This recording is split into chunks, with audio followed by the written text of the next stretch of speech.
কি চাচা মায়া বিয়া দিলেন? নামাই কই? মায়া বিয়া দিছি মানে এটা তো আমার বউ। ক্যামেরা ফোকাস কর জলদি।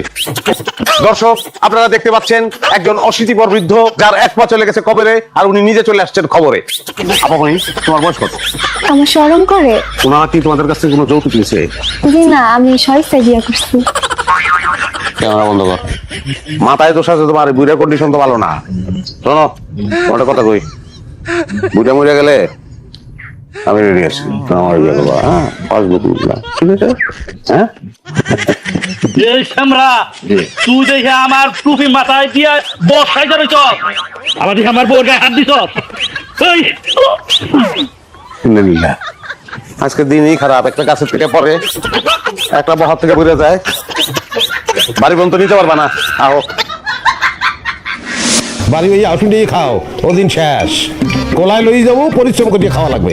দৌড়েই দৌড়েই ঘাস খাবি, এখানে বুঝবি না যে কেমন লাগে।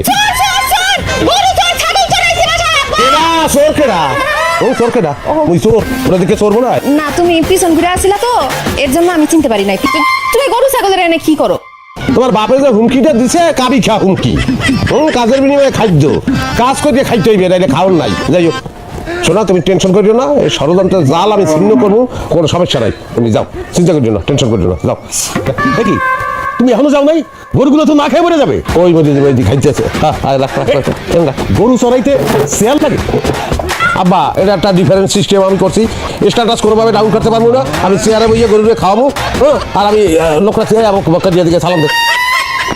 সে আমার সিস্টেম, তার রোজ 600 টাকা। তুমি রোজ তারে 1 লাখ টাকা দাও কি 10 লাখ টাকা দাও, আমার কিছু আসে যায় না, কারণ আমি তোমার 1 পয়সাও দিব না। দুলা ভাই কাকা তো আপনার টাকা দিব না, তো কাকা যদি আপনার টাকা না দেয় আপনি আমার হাজিরে কেন দিবেন? তোর আমি দিব, বোনাস পাবি, বোনাস দেবে আমার হৌরে, সমস্যা নাই। 5,000 দিয়ে। ছাগলের যে অবস্থা, এটা কি 5,000 টাকা হবে? এ সর্বোচ্চ 2,000 টাকা দিতে পারবো। দুলা ভাই কি করতেছেন আপনি? 2,000 দিতেছেন মানে? আরে বেটা 2,000 টাকা কি টাকা না, হালকা একটা সম্পর্ক হইলো, আবার সামনে হাঁটে বেশু না। একটা ছাগল যত ডাঙ্গরই হোক, ছাগল তো ছাগলই, অত দাম আছে। শুনলেন, দরকার নেই, জঙ্গল যে চলিয়ে গেল, অল্প পয়সা কিন্তু তো সন্দেহ করতে পারে, বুঝলেন?